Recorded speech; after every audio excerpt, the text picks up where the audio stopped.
রাজধানীর প্রথম red zone এলাকা পূর্ব রাজাবাজার লকডাউন, এলাকাবাসীর মিশ্র প্রতিক্রিয়া। চলাচল নিয়ন্ত্রণে আইন শৃঙ্খলা রক্ষা বাহিনী। চট্টগ্রামে করোনা চিকিৎসায় নতুন বরাদ্দ ৩ হাসপাতালের মধ্যে একটি চালু। সংকটে কাজে লাগানো হচ্ছে না শিশু হাসপাতালের 10 আইসিইউ শয্যা, কারণ জানেন না দায়িত্বপ্রাপ্তরা। বিকেলে বসছে বাজেট অধিবেশন, কাল ঘোষণা। সম্ভাব্য আকার 5,68,000 কোটি টাকা। বিনিয়োগ ও কর্মসংস্থানে জোর দিচ্ছে সরকার। রংপুর অঞ্চলে গত 10 বছরের মধ্যে ধানের দামের রেকর্ড। সংকটের মধ্যেও লাভের মুখ দেখায় খুশি কৃষক। সরকারের পদক্ষেপের প্রভাব বলছে কৃষি বিভাগ। এবং সাকিবের সঙ্গে ব্যক্তিগত দ্বন্দ্ব নেই, গুজব ছড়ানো হয়েছে সামাজিক যোগাযোগ মাধ্যমে, বললেন মাশরাফি। ক্রিকেটারদের আন্দোলনে পূর্ণ সমর্থন ক্যাপ্টেন ফ্যান্টাস্টিকের।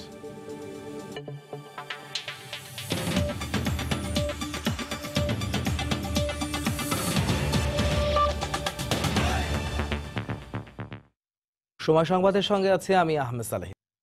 করোনা ভাইরাস মহামারীর পরিপ্রেক্ষিতে রাজধানীর প্রথম এলাকা হিসেবে পরীক্ষামূলকভাবে পূর্ব রাজাবাজারে পুরোদমে কার্যকর করা হয়েছে লকডাউন। জরুরি সেবায় নিয়োজিত স্বাস্থ্যকর্মী আর সংবাদকর্মী ছাড়া এলাকাটি থেকে কাউকেই বের হতে দেওয়া হচ্ছে না। রাত 12টা থেকে কার্যকর হওয়া লকডাউন এলাকার 8টি প্রবেশ পথের মধ্যে 7টি পুরোপুরি অবরুদ্ধ। জরুরি প্রয়োজনে বের হওয়ার জন্য শিথিল রাখা হয়েছে কেবল একটি গেট। সেখানে মোতায়েন করা হয়েছে আইন শৃঙ্খলা রক্ষা বাহিনীর সদস্য। পরিচয়পত্র দেখে কেবল চিকিৎসক, নার্স সহ স্বাস্থ্যকর্মী ও গণমাধ্যম কর্মীদের বের হওয়ার সুযোগ দেওয়া হচ্ছে। বিষয়টি নিয়ে মিশ্র প্রতিক্রিয়া জানিয়েছেন কর্মজীবীরা। কর্মস্থলে যাওয়ার সুযোগ না থাকায় এক ধরনের অনিশ্চয়তায় রয়েছেন অনেকে। তবে লকডাউনের খবর আগে জানার কারণে অনেকেই এলাকা ছেড়ে চলে গেছেন। 2 মাসের ভাড়াও আমার বাকি আছে, ভাড়াও দিতে পারিনি। আজকে স্যালারি দেওয়ার কথা, কিন্তু আমাকে বের হতে দিচ্ছে না। বের হওয়ার ট্রাই করতেছি আমরা এখান থেকে, এলাকা থেকে, কিন্তু লকডাউনের কারণে আমরা আসলে বের হতে পারছি না। সেক্ষেত্রে আমাদের অফিসিয়ালও এরকম কোনো ইনস্ট্রাকশন নাই আমাদের কাছে যে আমরা আসলে যারা লকডাউন এরিয়ার মধ্যে আমরা থাকবো তারা আসলে আমরা কিভাবে অফিস যাবো। আমি যেহেতু হসপিটালে জব করি, সেই সুযোগটা আমাকে তারা দিয়েছে, এছাড়া অন্য কোনো সুযোগ তারা দিচ্ছে না। যারা হসপিটাল প্রফেশনের সাথে যুক্ত বিভিন্ন লেভেলে, একমাত্র তারা এখানে যাতায়াত করতে পারছে, যাদের বাসা আছে কিংবা ভিতরে হসপিটাল থাকলে এই ধরনের লোকজনের বের হতে পারছে। কোনো প্রফেশনাল লোকজনকে আমরা বের হতেও দিচ্ছি না, আবার ঢুকতেও দিচ্ছি না। এই মুহূর্তে রাজধানীর পূর্ব রাজাবাজার এলাকায় আছেন রিপোর্টার ফারুক ভূঁইয়া রবিন, এবং এলাকা ভিত্তিক লকডাউন বিষয়ে বিস্তারিত জানাতে গাজীপুরের শিববাড়ি এলাকায় আছেন সহকর্মী রাজিবুল হাসান। প্রথমে যাব রবিনের কাছে। রবিন।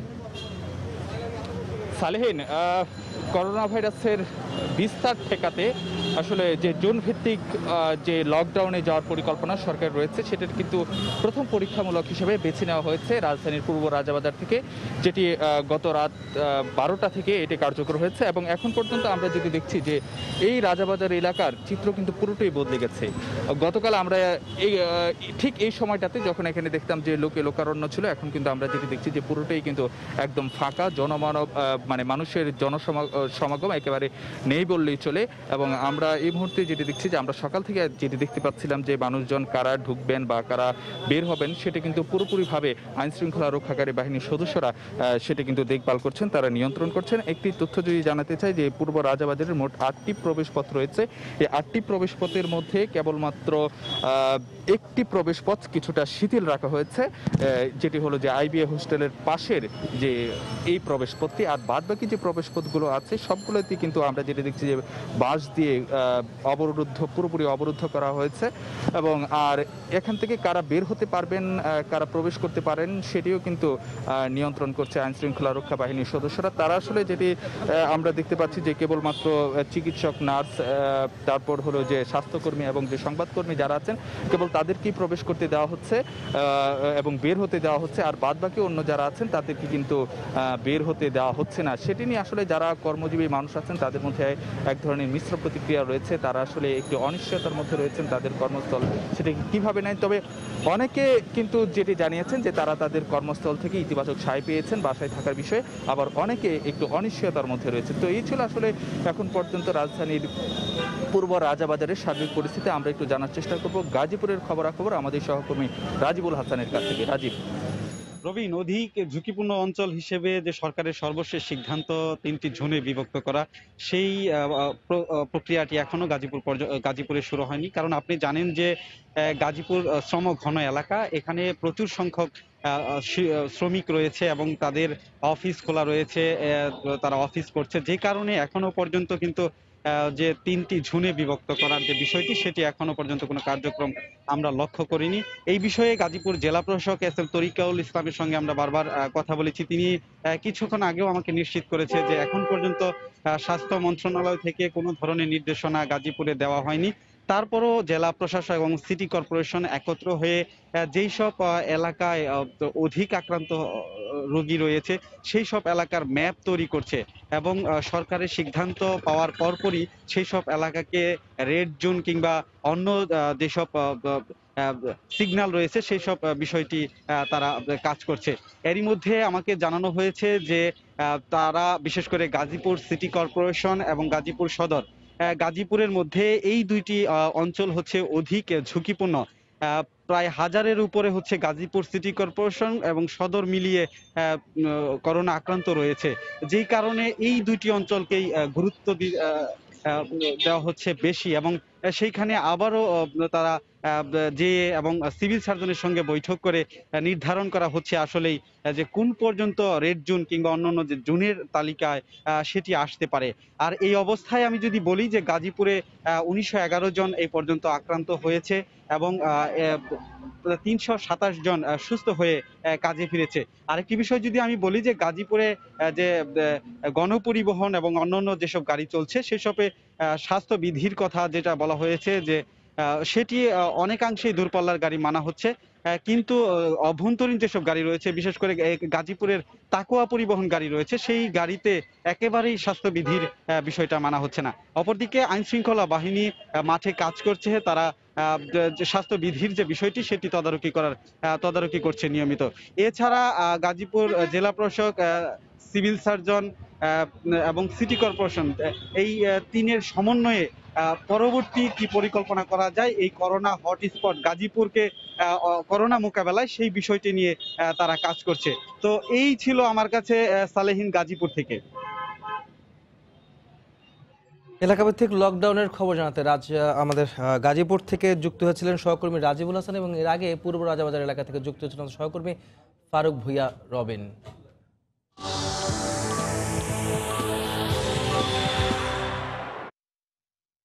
চট্টগ্রামে করোনা রোগীদের জন্য নতুন করে বরাদ্দ দেওয়া 3টি হাসপাতালই নানা সমস্যায় জর্জরিত। এর মধ্যে হোলি ক্রিসেন্ট চালু হলেও তেমন কোনো সুবিধাই পাচ্ছে না রোগীরা, আর বাকি দুটি কখন চালু হবে তা নিশ্চিত করে কেউ বলতে পারছেন না। প্রয়োজনীয় চিকিৎসা না পেয়ে চরম বিপর্যস্ত করোনা রোগীরা। আশরাফুল আলম মামুনের ক্যামেরায় বিস্তারিত জানাচ্ছেন পার্থ প্রতিম বিশ্বাস। আমরা একদম না খেয়ে উপবাস, এখানে দোকানও কিছু পাইনি। আমরা অনেক কষ্ট থেকে কারো কাছে আন্তরিকতাটা পাইলাম না, এটা একটা বড় দুঃখ আমাদের। 14 দিনে 400 টাকা পাইছি ভাত খাওয়ার জন্য, মানে একবেলা খাইছি আর একবেলা খাইনি, এরকম অবস্থা গেছে। নানা অব্যবস্থাপনার কথা তুলে ধরে ক্ষোভ প্রকাশ করেন বেসরকারি হোলি ক্রিসেন্ট হাসপাতালের নার্স ও ওয়ার্ড বয়রা। 1 জুন থেকে করোনা রোগীদের চিকিৎসার জন্য নতুন করে হাসপাতালটি কার্যক্রম শুরু করে। একদিকে যেমন ডাক্তার স্বল্পতা, তেমনি চতুর্থ শ্রেণীর কর্মচারীদের সংকটও প্রকট। পাশাপাশি 10টি আইসিইউ থাকলেও অক্সিজেন স্বল্পতার কারণে শুরু করা যায়নি সংকটাপন্ন রোগীদের সেবা। চিকিৎসা কার্যক্রমের সাথে জড়িতদের অভিযোগের শেষ নেই। এছাড়া আইসিইউ সমৃদ্ধ বেসরকারি ইম্পেরিয়াল হাসপাতাল এবং ইউএসটিসির বঙ্গবন্ধু মেমোরিয়াল হাসপাতালকে সরকার কোভিড হাসপাতাল হিসেবে ঘোষণা করলেও এখনও সেবা কার্যক্রম শুরু করতে পারেনি হাসপাতাল দুটি। আমরা আস্তে আস্তে পর্যায়ক্রমে সিলিন্ডারগুলো বাড়াইছি।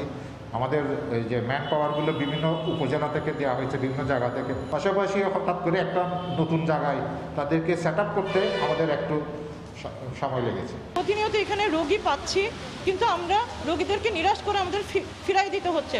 কারণ আমাদের এখানে আইসিইউ আছে, কিন্তু এখনো পর্যন্ত আইসিইউ ফুল সেটআপে শুরু করার মতন জনবল, অর্থবল এখানে নেই। বিশেষজ্ঞ ডাক্তার ও জনবল সংকটের কারণে এই পরিস্থিতির সৃষ্টি হয়েছে বলে মনে করেন বিএমএ সভাপতি। আমরা সবচেয়ে বেশি যে সংকটের সম্মুখীন হচ্ছি তার মধ্যে হলো চতুর্থ শ্রেণীর স্টাফ পাওয়া যাচ্ছে না। তবে স্বাস্থ্য সেবায় ৮০% কাজ সম্পন্ন হবার দাবি সিভিল সার্জনের। চট্টগ্রামের স্বাস্থ্য সেবার জন্য মানুষকে যে প্রতিশ্রুতি দিয়েছিলাম সেগুলো প্রতিপালনে আমরা প্রতিশ্রুতিবদ্ধ এবং অলরেডি আমাদের প্রায় ৮০% কাজ সম্পন্ন হয়েছে। চট্টগ্রামে করোনায় আক্রান্ত হয়ে এখন পর্যন্ত ১০০ জনের মৃত্যু হয়েছে। পার্থ প্রতিম বিশ্বাস, সময় সংবাদ, চট্টগ্রাম। করোনা মহামারীতে যখন আইসিইউ নিয়ে হাহাকার, তখন 70 কোটি টাকা ব্যয়ে প্রস্তুত 10টি আইসিইউ শয্যা পড়ে আছে অবহেলায়। ঢাকার শিশু হাসপাতালের নিবিড় পরিচর্যা শয্যাগুলো কেন ব্যবহার উপযোগী করে তোলা হচ্ছে না, সে প্রশ্ন খোদ আইসিইউ প্রধানেরই। হাসপাতাল পরিচালক দিলেন নানা অজুহাত। এদিকে সময় সংবাদের কাছে জেনে বিষয়টি আমলে নেবার আশ্বাস অধিদপ্তরের। রাশেদ লিমনের রিপোর্ট। গত বছরের শুরুর দিকে প্রায় 70 কোটি টাকা ব্যয়ে সমাজ কল্যাণ মন্ত্রণালয় ও শিশু হাসপাতালের যৌথ অর্থায়নে তৈরি হয় এই বর্ধিত অংশ, যেখানে রয়েছে একটি অপারেশন থিয়েটার, 8 শয্যার পোস্ট অপারেটিভ ওয়ার্ড, 4 শয্যার সার্জিক্যাল আইসিইউ ও 6 শয্যার এইচডিইউ ইউনিট।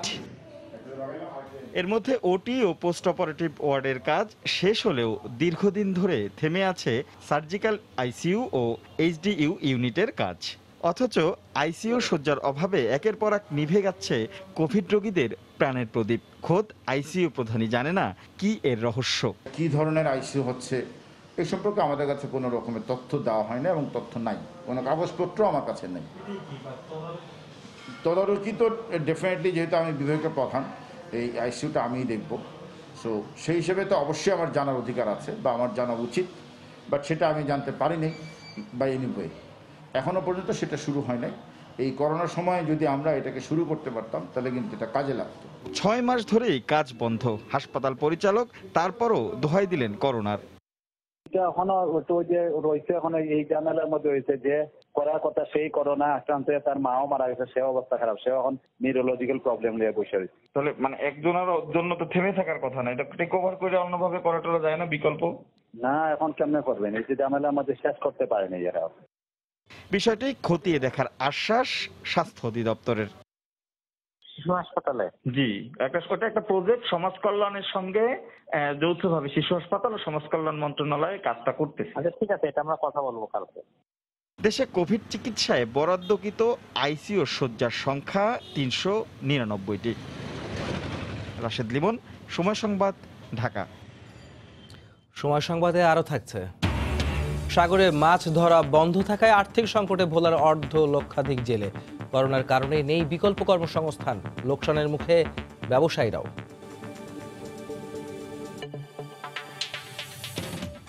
করোনায় দিশেহারা অর্থনীতি, কর্মহীন হয়ে পড়েছে বিশাল জনগোষ্ঠী, থেমে গেছে জীবনের স্বাভাবিক গতিও। এমন সব কঠিন সংকটের মধ্যেই নতুন অর্থ বছরের বাজেট উপস্থাপন করতে যাচ্ছে সরকার। কেউ মনে করছেন এটি হওয়া দরকার টিকে থাকার বাজেট, আবার কারো মতে সংকট থেকে উদ্ধার নয়, বাজেটে মনোযোগ দিতে হবে উত্তরণের কৌশল নির্ধারণে।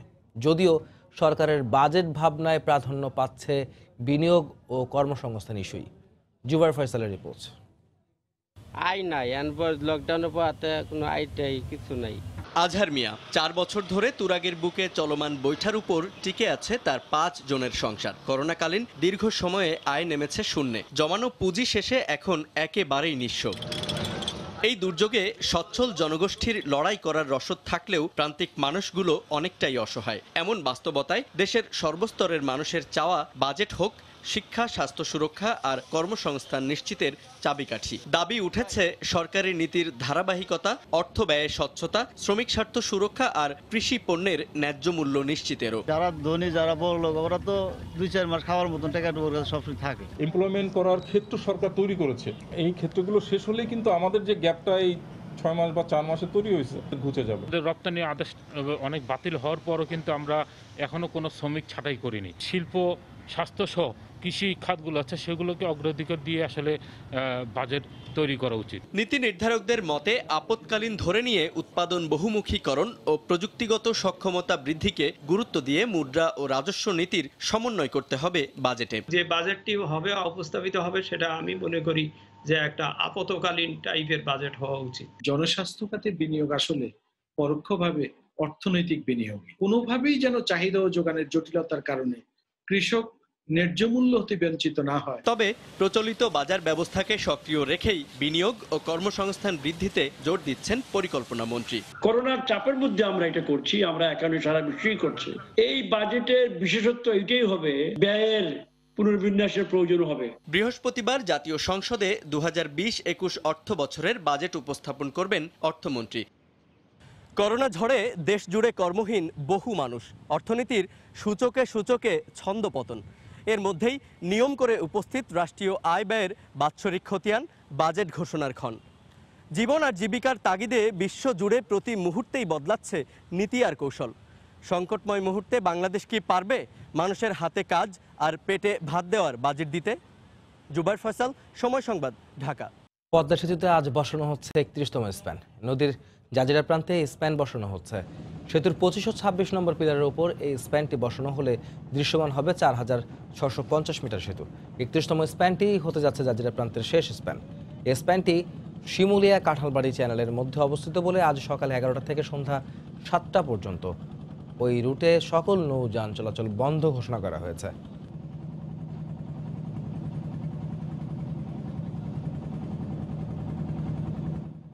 এই মুহূর্তে পদ্মা জাজিরা প্রান্তে আছেন রিপোর্টার এহসান জুয়েল। বিস্তারিত জানতে সরাসরি চলে যাচ্ছে তার কাছে। জুয়েল,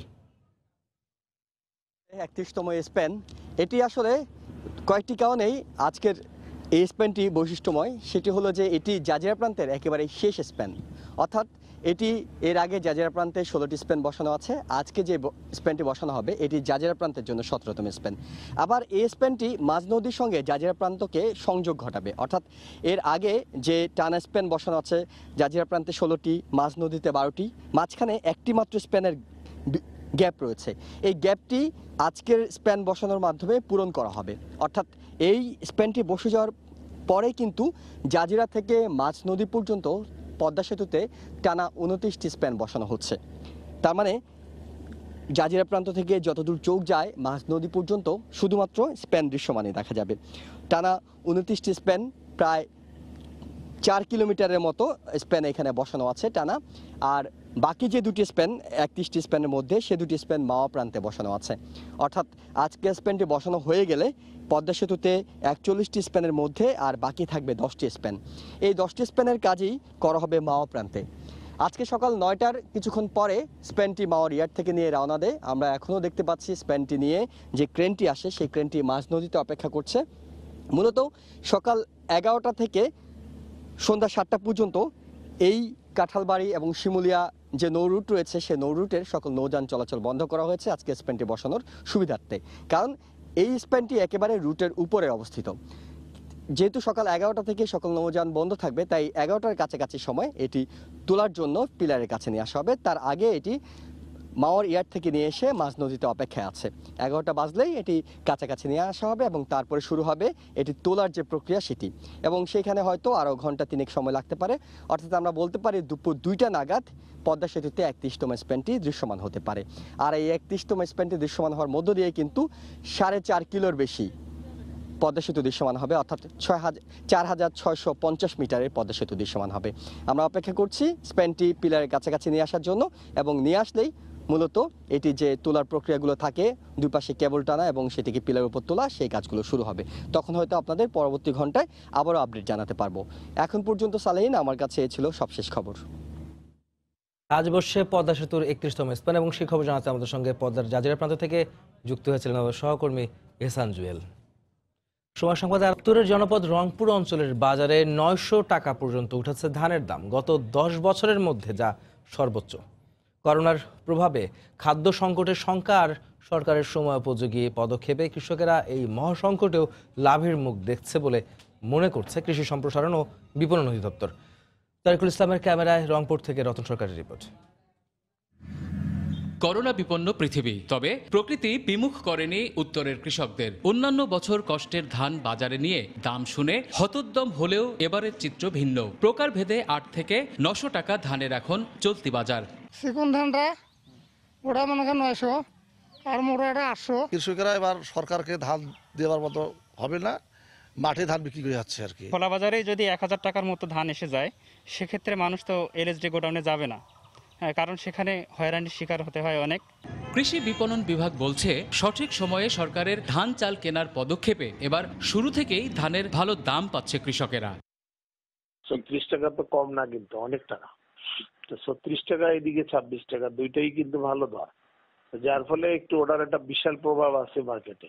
কৃষি বিভাগ মনে করে সরকারের পদক্ষেপ আর খাদ্য সংকটের শঙ্কায় ব্যবসায়ীরা এবার কৃষককে ভালো দাম দিতে বাধ্য হয়েছে। ব্যবসায়ীরা বলেন আর আমাদের জনগণই বলেন, সবাই আমরা মোটামুটি ধারণা করছি যে আমাদের খাবার আমাদেরকেই তৈরি করতে হবে, আমাদেরকেই পোষাতে হবে, এবং এই জন্য খাদ্যের যে দাম কমবে বলে সারা বিশ্বে মনে হয় না, যার জন্যই আমার মনে হয় যে এবারে ভালো দামটা পাচ্ছে। রংপুর বিভাগের ৮ জেলায় এবার ৩১ লাখ মেট্রিক টন চাল উৎপাদনের লক্ষ্য ছাড়িয়ে আরও ২ লাখ টন বাড়তি উৎপাদনের আশা করছে কৃষি বিভাগ। রতন সরকার, সময় সংবাদ। দেখছেন সময় সংবাদ। দুমাস সাগরে মাছ ধরা বন্ধ থাকায় জীবন জীবিকা নিয়ে নতুন সংকটে পড়েছেন ভোলার অর্ধলক্ষাধিক জেলে। করোনা দুর্যোগের মধ্যে বিকল্প কর্মসংস্থান না থাকার সময়ের সাথে পাল্লা দিয়ে বাড়ছে তাদের দুর্ভোগ। তবে কর্মহীন জেলেদের পুনর্বাসনে সহায়তার আশ্বাস দিয়েছে মৎস্য বিভাগ। নাসিরউদ্দিন লিটনের তথ্য ও উৎপল দেবনাথের ছবি নিয়ে রিপোর্ট।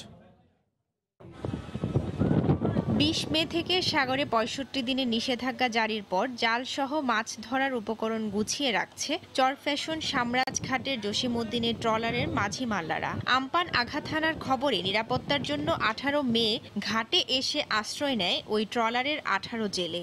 এরপর থেকে বেকার জীবনে চলছে নানা সংকট। করোনা দুর্যোগের কারণে ধার দেনাও জুটছে না। জসিমের মতো একই সংকটে থাকা শতাধিক ফিশিং ট্রলার সামরাজঘাটে বেঁধে অলস সময় কাটাচ্ছেন জেলেরা।